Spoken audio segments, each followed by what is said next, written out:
Hello, everybody, and welcome to the special edition of STARTUP3 Podcast. In the past, you had the chance to learn more about our top 5 innovators. And since we like to catch up on the success stories of all of our startups, today we have a special guest. We have Sla from Sensoria Analytics. But for those who are tuning in for the first time, just to say a few words about the project. And first of all, my name is Tana Medakovic from Innocence, here on behalf of STARTUP3 project.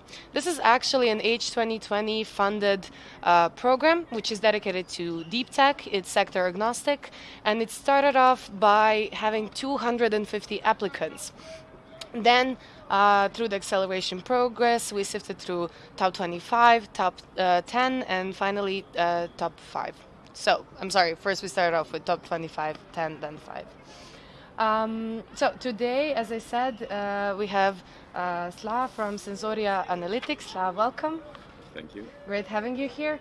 Could you tell us a little bit more about yourself, about listening to our hearts, and what is actually the problem that you're tackling? Okay, my name is Slaheddin Aridhi. I am the founder and CEO of Sensoria Analytics. It's a little startup here in Nice and based also in Sofia. And we are developing solutions to listen to your heart. It's practically we add intelligence to IoT tools that are existing, and to give you more insight about your health, about your stress, your well-being in general. For now, we are targeting the medical market, but we are also thinking about everyone. Then we are going to make a solution for the general public to just create awareness, because the problem we are tackling is about cardiovascular disease.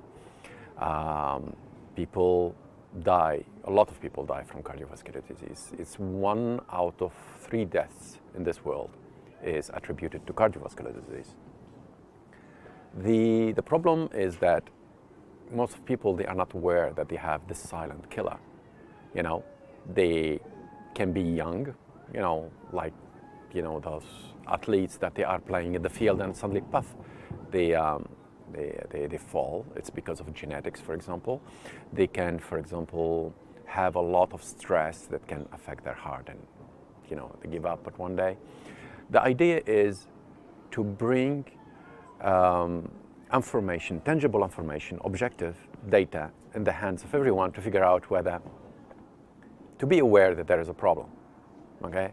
Because I believe, or as you know, 50% of the solution is understanding the problem. But if we are not aware of the problem at all, there is no hope to find a solution one day to anything, okay? Because we'll be oblivious, we are not aware of anything.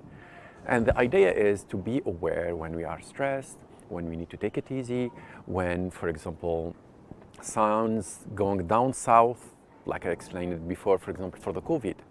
When you measure yourself with an oximeter, it will give you the oxygen saturation in the blood, okay? Most of the people, they are above 95%. Okay. Now, with the COVID, things change. It creates silent hypoxia, means the saturation can go down. At least when you are aware of it, you can do something about it. You take the phone, you call the doctor, you go to the hospital, and if you go to the hospital with an oxygen above 93, they will send you back home. But below 93, they need to keep you in the hospital, in the emergency room. They need to give you oxygen supplement. And you actually mentioned one use case now when we reflect on how your product also works in this COVID time. So you mentioned the nurse, if I remember, and that her oxygen level was so low and that usually it was not even detectable. Exactly, because before the COVID, when we have low oxygenation, when we reach barely 90, people cannot stand up. They need to be sitting down or they're laying down. They will not be on their feet. Now with the COVID, no. You can talk, you can walk, you can, continue. That's why they call it silent hypoxia, because you are not feeling it. That's what COVID is, bringing in the game here, is this little trick to trick people into they are okay, but finally, your organs, they are getting much less oxygen they need until, puff, there will be a shutdown at some stage. and creates microclots. The fluidity of the blood will be much lower, and you can create coagulations, and it can cause really problems at long term, because you cannot stay for hours with 50% oxygen, because you can create organ damage. And that becomes critical. That's why I believe that every household needs to have an oximeter at home, because it's much more important than a thermometer. Thermometer, you put your hand like this and you can feel that you have fever or not, And blood pressure monitors. We know that blood pressure monitors, 70% out of them, they are inaccurate. It's practically worthless. But at least an oximeter, it's a little bit more precise. It's a medical device. And at Sensoria, what we do is we add a layer of intelligence. And that intelligence will provide more information about when, for example, the stress will affect your arteries. Usually when you are very stressed, extremely stressed, then your arteries become very stiff. We detect that rigidity during the day. We detect also when it will affect your blood pressure, and we detect also if there are heart irregularities or not. It's just 2-minute measurement. And with this information, you can get really a lot of objective data that put it in your hand, not to make you hypochondriac, but put it in your hand to take a kind of a decision that will meet your needs. So speaking of these needs, and let's get to some sort of, let's say, practical aspects. If I would need to buy if I would like to buy your solution, how can I do it? For now, we are developing the algorithms to be licensed to health professionals, especially the ones that they build what we call telehealth kiosks, because they have their own application already. Then we license our IP, they put it in their application, and they connect to the oximeter that they have, or our oximeter, and they get the information there. Now we are making something for the general public that will be really helpful, which is like an oximeter in Bluetooth. Mm-hmm.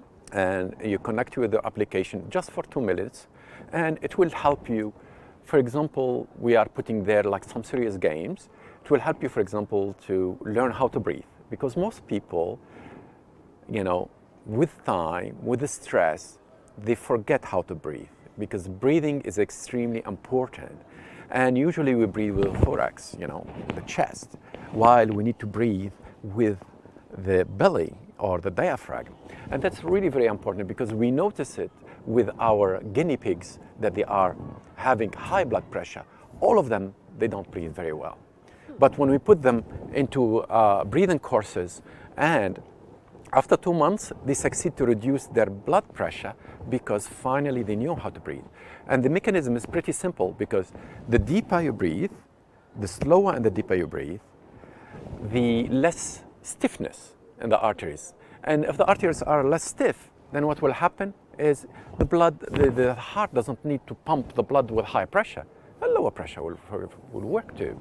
And it's a really pretty simple mechanism. And then what we are trying to do is practically to trick the adults with a little serious game to teach them how to breathe. And we give them like a biofeedback, means we show them the dots, of the beats of their heart.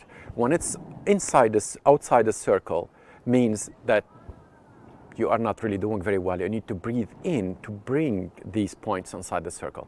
And it's really very interesting way of calming down and learning how to breathe. Okay, so you're also teaching people, I would say, very valuable and important life lessons. Learning how to breathe as well. I have to say, the idea itself, it's very impactful. And you have created this great product. It has been 2 years that STARTUP3 has been taking place. If you reflect back on the time when you started the program and now, how did STARTUP3 help you in the process of the development of your solution? I liked STARTUP3 program from 2 aspects. The first one is the structure. It helped me a lot to structure myself, the way of work, because I'm a technologist, let's admit it. I love algorithms, any opportunity, to play with the code, do algorithms and discuss with other engineers, it's my. But I need to do accounting, I need to do business development, I need to do a lot of things. But a little startup, we don't have the means to delegate, given that we don't have a lot of funds, then we need to do a lot of things ourselves. And STARTUP3 gave me the opportunity to do the things that I don't do often. Then I needed to do it every month to meet my mentors and discuss about them. Then it gives me a lot of structure, and I like that because I kept it afterwards.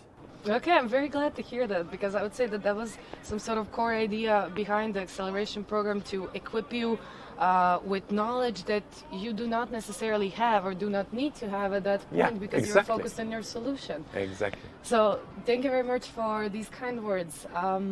So what are the next steps for you, and what is the message that you would share with other startups thinking of joining a similar acceleration project, or generally something that they should know on their entrepreneurial journey?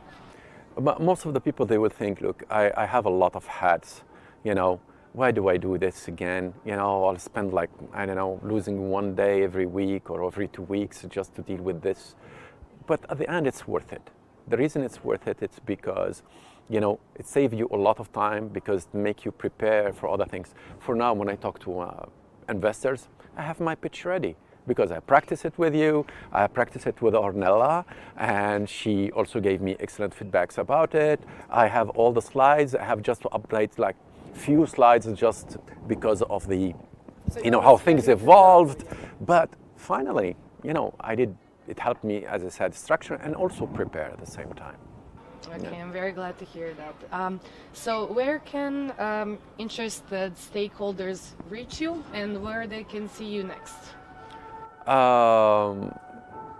We are, we have a website, we have, our information is available. We can reach me at sla@sensoriaanalytics.com, or also through probably the consortium of STARTUP3, Yes, if people will go through that. And we will be happy to answer any questions, or even do a Teams meeting, and we can do demonstration and to show how powerful artificial intelligence is, for helping people be aware about their health. Sla, thank you very much for all the kind words, for valuable insights, for sharing this amazing solution. I truly hope that it will get even better and better, and that you will be happy. I don't know, if we have a conversation again in a year or two, that you will be again proud to say, this is the development that we made. Thank you for being part of our community, of our ecosystem. I really look forward to hearing about more success stories in the future. Thank you very much, Tanya. Thank you also for listening. This was part of STARTUP3 podcast series. Make sure to check out also rest of the episodes, and thank you for tuning in.